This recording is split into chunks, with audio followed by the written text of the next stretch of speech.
Hi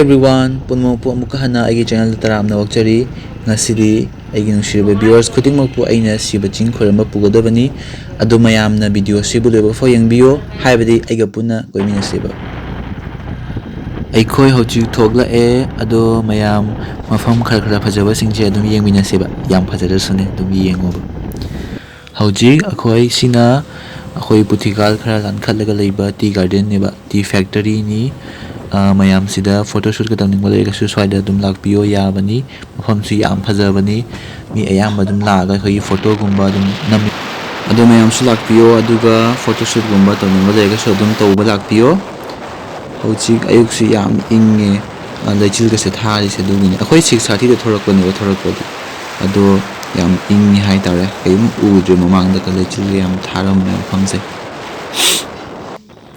hojik aikhoi sonai yaure sonai gisi moi point male amupok di laktri ngasina ahamane isu adu meyam aiga puna lai khuramba chanminarasi habidi yengminarabine chatpa chamanayaba adu meyam isu board aini rage adu video se loiba hoi yengbiyo aduga like tawbiyo subscribe tawbiyo amasung adongi friends sing da share tawbiyo yang wa dengan sidi Shiv Ching lai ne ba phoi se Ching kaw da wa la maning su ni mayam lai hai da wa da sina naurem malem blog sune ma di chanin na ma di da phai ga lai ku sang sa lore se nupi gi lai ni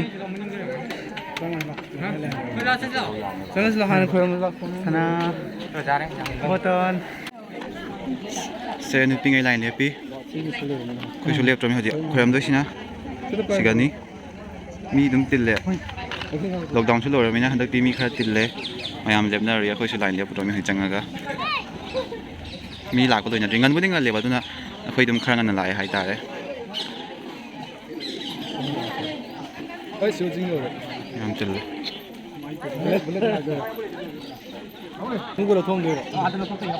khoi lai khoram bagi changi hoji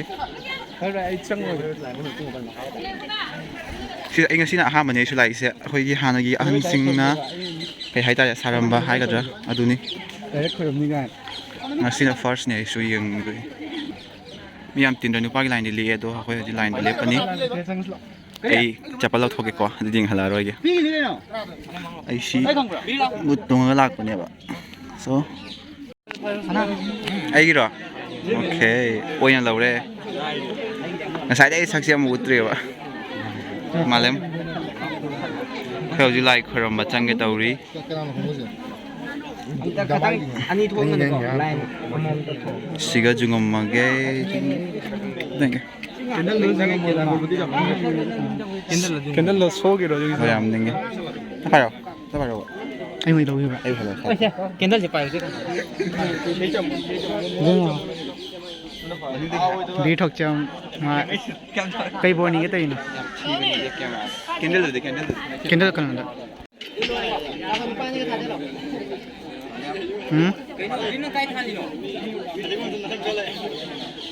nami sih ya nami mata sudah mau ngasih nih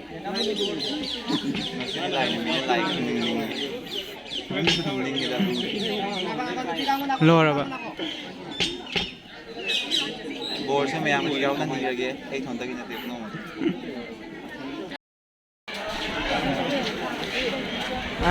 last ki view ni mi so hai pe yam eh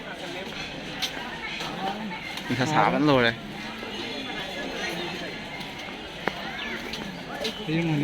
last du muk salo ni sa sai mi du mi yam ni se hamna ri mai ki hi Pritam ni hoji kida hanare mi singje mayam video se nungai ba nungai taba comment section da dum haibiro mi tille phadana sunandro norida khandi ni ha sanare ho hamnari mai ki siga khala sira Thôi rồi.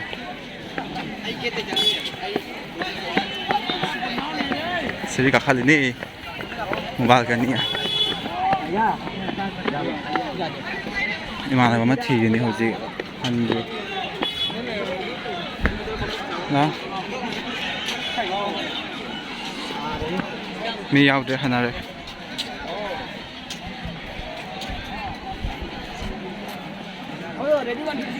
Camera mà pukning đi sợ đi.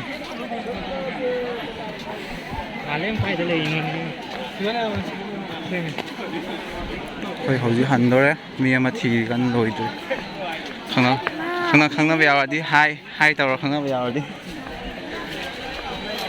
Comment tụi hai video khang na vào quá xinh. Ê.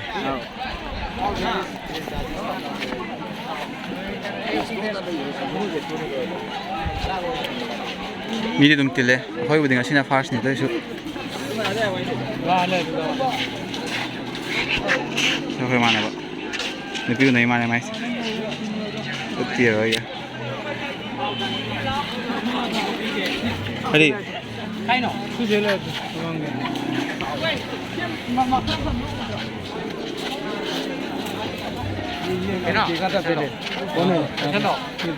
Handro ba. Ready? Siapa maga?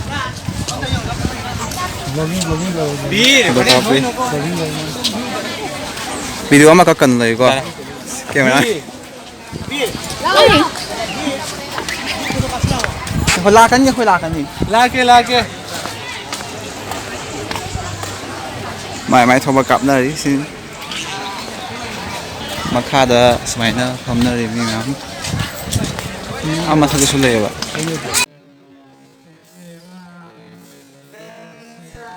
ꯑꯩꯈꯣꯏ ꯍꯧꯖꯤꯛ ꯆꯥꯛ ꯂꯥꯝꯃꯦꯅ ꯆꯥꯕꯒꯤ cafe ꯑꯃꯗ ꯂꯥꯛꯏ ꯑꯗꯣ ꯆꯥꯕꯁꯦ ꯏꯃꯥꯟꯅꯕ ꯌꯥꯏꯐꯕ ꯀꯧꯕ ꯑꯃꯅ ꯁ꯭ꯄꯣꯟꯁꯔ ꯇꯧꯗꯣꯏꯅꯦꯕ ꯑꯗꯣ ꯑꯩꯈꯣꯏꯅ ꯆꯥꯏꯁꯤꯅ ꯐ꯭ꯔꯥꯏ ꯔꯥꯏꯁꯅꯤ ꯃꯃꯥ ꯃꯆꯥ ꯂꯣꯏ ꯌꯥꯎꯔꯦ ꯆꯤꯀꯟ ꯑꯦꯛ ꯂꯣꯏ ꯌꯥꯎꯔꯦ ꯑꯗꯨꯒꯤ ꯃꯣꯃꯣꯁꯨ ꯂꯥꯛꯑꯅꯤ ꯁ꯭ꯄꯥꯏꯁꯤ ꯆꯤꯀꯟ ꯃꯣꯃꯣꯁꯨ ꯂꯥꯛꯑꯅꯤ ꯆꯥꯕ ꯂꯣꯏꯗ꯭ꯔꯦ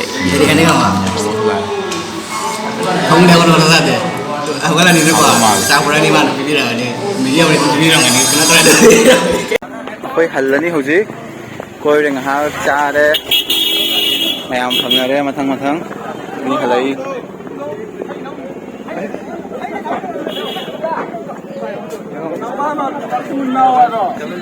hai si koi lak no party ni